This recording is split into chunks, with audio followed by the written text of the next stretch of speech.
If you thought this 49ers offseason was going to be nothing but quiet workouts and the same old press conferences, yeah, not today. Today feels like one of those days where you can tell something's shifting behind the scenes.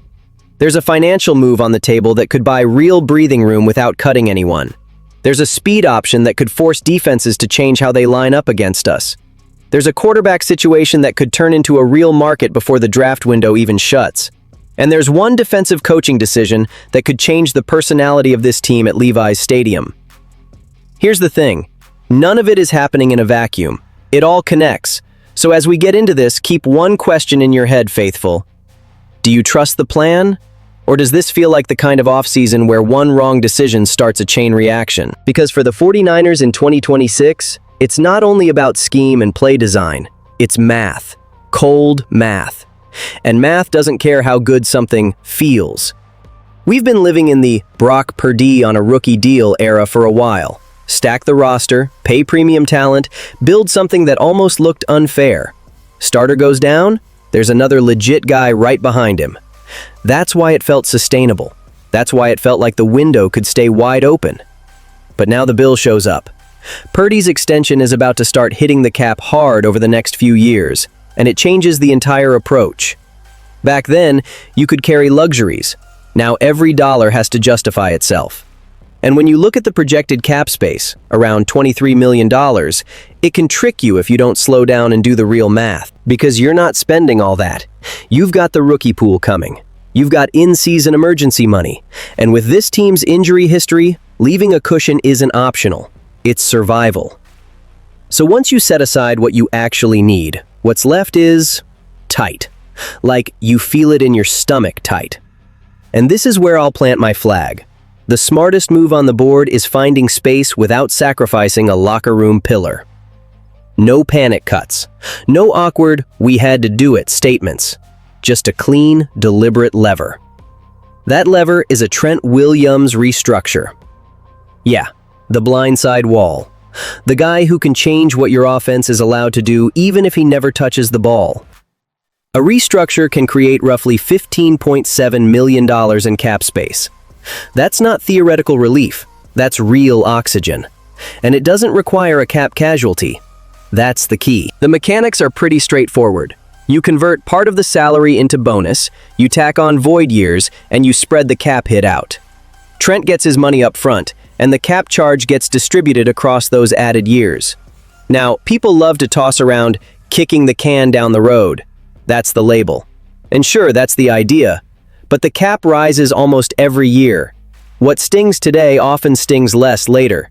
And with Trent turning 38 by the time the season starts, you're not doing this with your eyes closed. You're managing the closing stretch of a Hall of Fame career in the most practical way possible. So what does a move like that actually do? It shifts the entire board. It gives John Lynch options.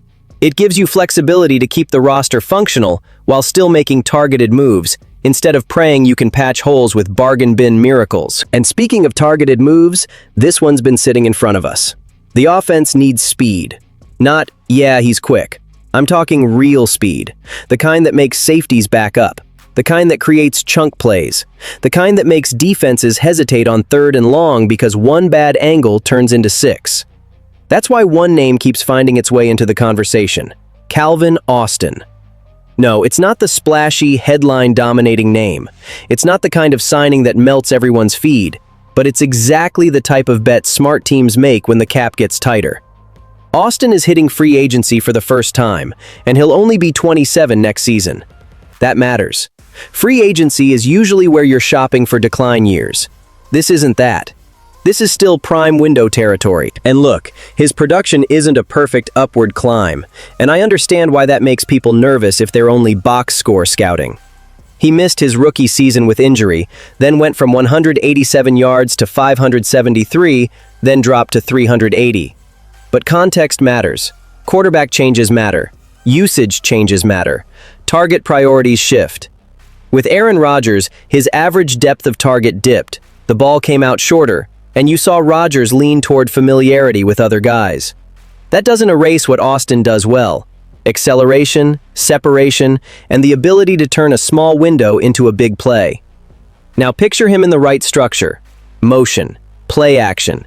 Defenders stressed before the snap. You don't need 8 targets a game from him.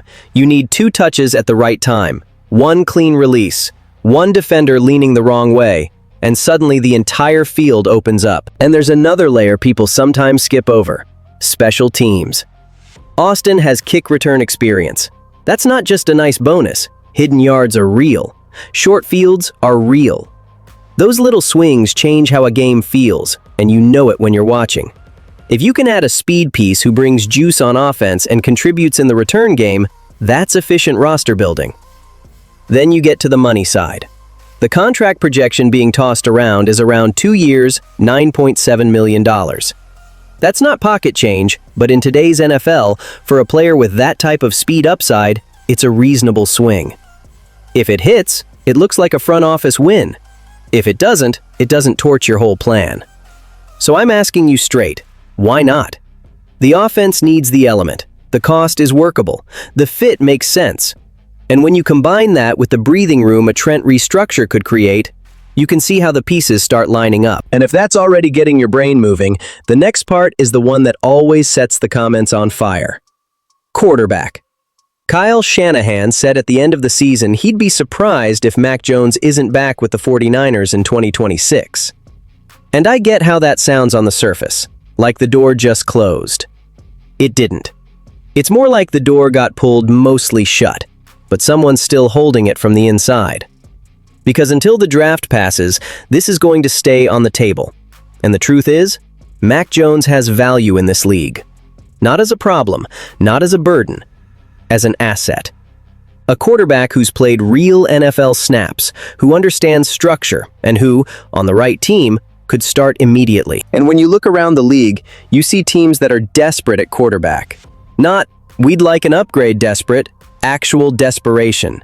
Teams that missed on the position, teams that are stuck, teams with fan bases ready to lose it if they walk into week 1 without a plan. That desperation creates offers. The Jets are the loudest example. Their quarterback situation is basically a void. It doesn't look like they're running it back with Justin Fields in 2026.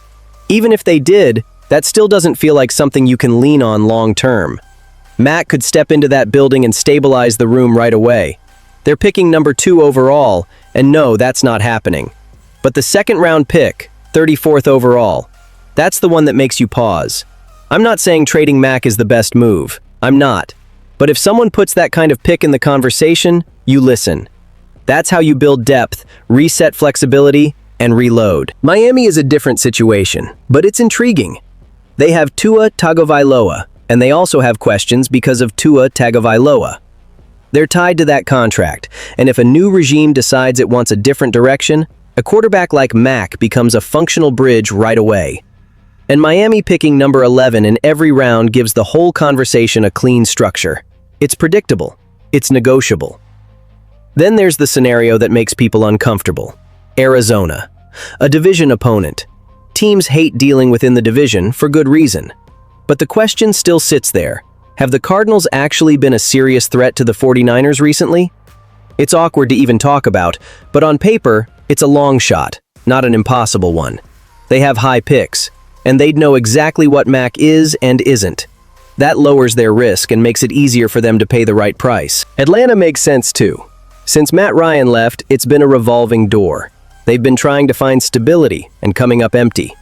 Even with Michael Penix in the building, there's uncertainty, and he's working back from another ACL tear. New coach, new vision. Kevin Stefanski might want a quarterback he trusts to run the offense clean and be a steadying presence. Atlanta has the number 13 pick, and that kind of asset gets attention fast. And then you get to Minnesota, the most obvious fit on this list.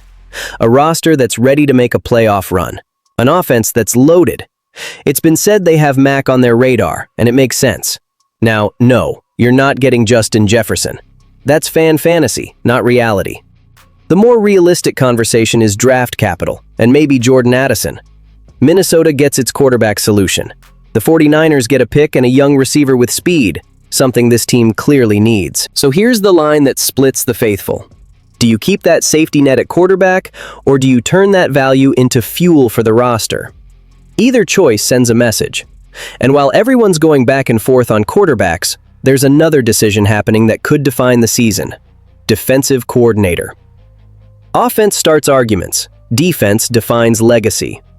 Every real 49ers run, the ones we still talk about, had an edge on that side of the ball.